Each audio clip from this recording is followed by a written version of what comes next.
Welcome to my channel. आप देख रहे हैं द दीपा स्टिचिंग आर्ट और आज हम सीख रहे हैं पैंट ट्राउज़र गर्ल्स। आप इसी मेथड से गर्ल्स का ट्राउज़र, पैंट एंड प्लाजो सभी बहुत आसानी से सीख सकते हैं। तो चलो हम आगे बढ़ते हैं। सबसे पहले देख लेते हैं ट्राउज़र जो हम बना रहे हैं उसकी लेंथ होगी 37 इंच। हिप साइज है हमारा 40 इंच। क्रॉस साइज कैसे निकालेंगे वो अभी हम देखते हैं। नी साइज अवेलेबल है 15 इंच। बॉटम साइज हम रखने वाले हैं 7 इंच। तो चलिए सबसे पहले हमें क्या करना है, हमें 1 इंच ऊपर बेल्ट के लिए छोड़कर जो भी कपड़ा है हमारा उसको इस तरीके से फोल्ड करेंगे।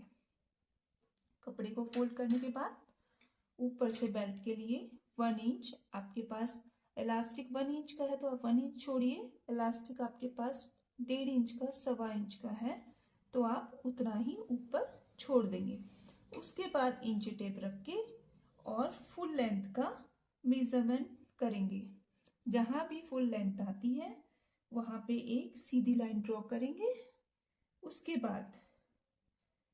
उसके बाद फोल्डिंग के लिए, बॉटम को फोल्ड करने के लिए आप अपने हिसाब से 2 इंच, 1.5 इंच, 3 इंच जितना भी आप नीचे से फोल्ड करना चाहते हैं या जितना भी आपके पास कपड़ा अवेलेबल है उस हिसाब से आप नीचे से बॉटम रखेंगे। इतना क्लियर हो गया होगा। उसके बाद हम क्या करेंगे, तो ये मैंने आप इसके ड्राफ्टिंग के थ्रू समझ सकते हैं कि ये मेरा कपड़ा है। मैंने यहाँ से इसको इस तरीके से फोल्ड किया है। 1 इंच छोड़ने के बाद मैंने इसमें फुल लेंथ 37 ले ली। उसके बाद बॉटम 2 इंच बॉटम ऐड कर लिया अलग से, ठीक है। 2 इंच एंड 37 इंच ये लेंथ, ठीक है। अब इसके बाद कमर का निशान हम कैसे लगाएंगे, तो उसके लिए हमें हिप साइज का पता होना जरूरी है। हिप साइज अगर हमें पता है 40 इंच है तो ये वाला साइज निकालना बहुत आसान होगा। ये कैसे निकालेंगे, 40 में 4 से डिवाइड करेंगे तो आएगा 10 इंच और 10 में 2 प्लस करेंगे तो आएगा 12 इंच। तो जो हमारा कमर का मेजरमेंट है वो कितने पे आएगा, 12 इंच। अच्छा, ये डबल पार्ट है क्योंकि हमने फोल्ड किया हुआ है, तो जो हमने 2 इंच इसमें ऐड किया है वो जो हम यहाँ पे डार्ट डालेंगे 1-1 इंच की उसमें कवर हो जाएगा, ठीक है। यहाँ तक आपको समझ में आ गया होगा। अब बारी आती है इसकी लंबाई की कि हमें लंबाई कितनी लेनी है। सभी लोग यहाँ पे कंफ्यूज होते हैं कि लंबाई हम कितनी लें। तो जो क्रॉस साइज आएगा उसको निकालने के लिए भी हमें हिप का ही मेजरमेंट चाहिए। 40 डिवाइड 4 10 इंच। 10 इंच में हम फिर से करेंगे 2 इंच तो 12 इंच। तो हमारा जो क्रॉस साइज होगा वो भी 12 इंच ही होगा। इतना समझ में आ गया, ओके।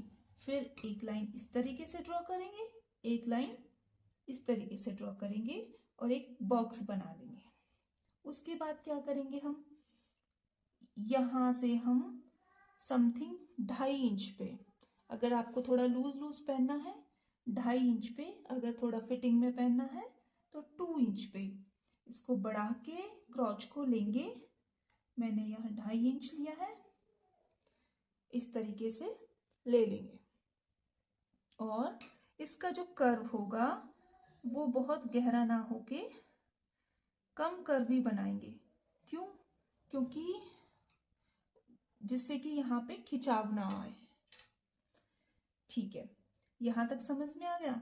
उसके बाद हम क्या करेंगे, यहां से और यहां से जितना भी है हम मेजर करेंगे टेप से और इसका जो सेंटर पॉइंट आएगा उस पे निशान लगाएंगे और यहां से और यहां का जो सेंटर पॉइंट आएगा उस पे निशान लगाएंगे। दोनों को मिला लेंगे हम ये जो हमने निशान लगाया है ये बॉटम को निकालने के लिए लगाया है। तो बॉटम कैसे निकलेगा?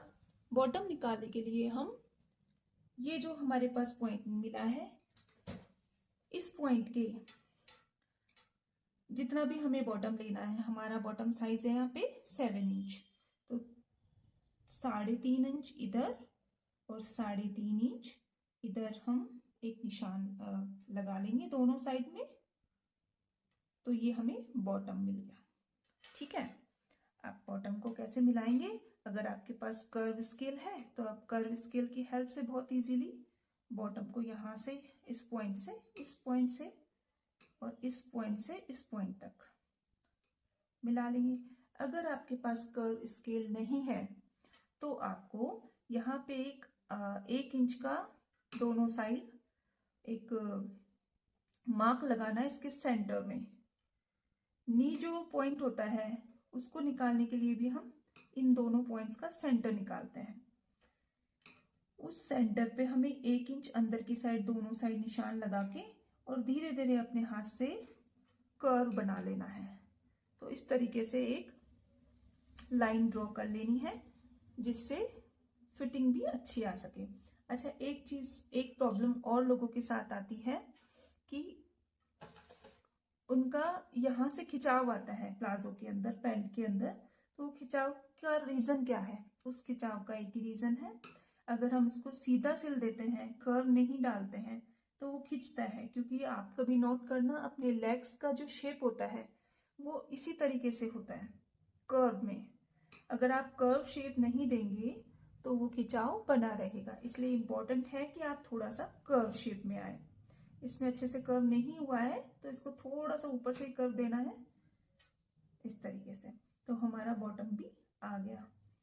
अच्छा, ये वाला जो पॉइंट होता है इसको हम थोड़ा कर्व स्केल से या अपने हाथ की हेल्प से इस तरीके से शेप देंगे, क्योंकि ये बैक साइड होता है और आपने देखा होगा हिप साइड थोड़ा सा कर्वी होता है, इसलिए हम इसको कॉर्नर को निकालते हुए नहीं, इसको थोड़ा सा कर्व देते हुए शेप देंगे। ठीक है, ओके। इसके बाद बैक पार्ट इसको कट कर लेंगे और उसी कपड़े पे इसको फ्रंट पार्ट को रखते हुए बैक पार्ट की कटिंग करेंगे। बैक पार्ट की कटिंग कैसे करेंगे? सबसे पहले क्या करेंगे, मान लो ये कपड़ा है, दोबारा से हमने फ्रंट पार्ट को रख लिया इसके ऊपर। अब 2-3 चीजें होती हैं बैक पार्ट में, यहीं से हमें 2.5 इंच एक्स्ट्रा आगे बढ़ा लेना है बैक पार्ट के लिए सॉरी। और इसी तरीके से ज्यादा घुमाव ना देते हुए शेप लेनी है। दूसरा क्या करना है, ऊपर से 2 इंच बैक पार्ट में, केवल फ्रंट में नहीं, बैक पार्ट में 2 इंच रखते हुए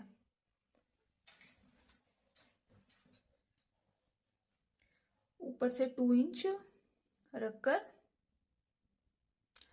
और इस तरीके से एक तिरछा शेप कट कर लेंगे।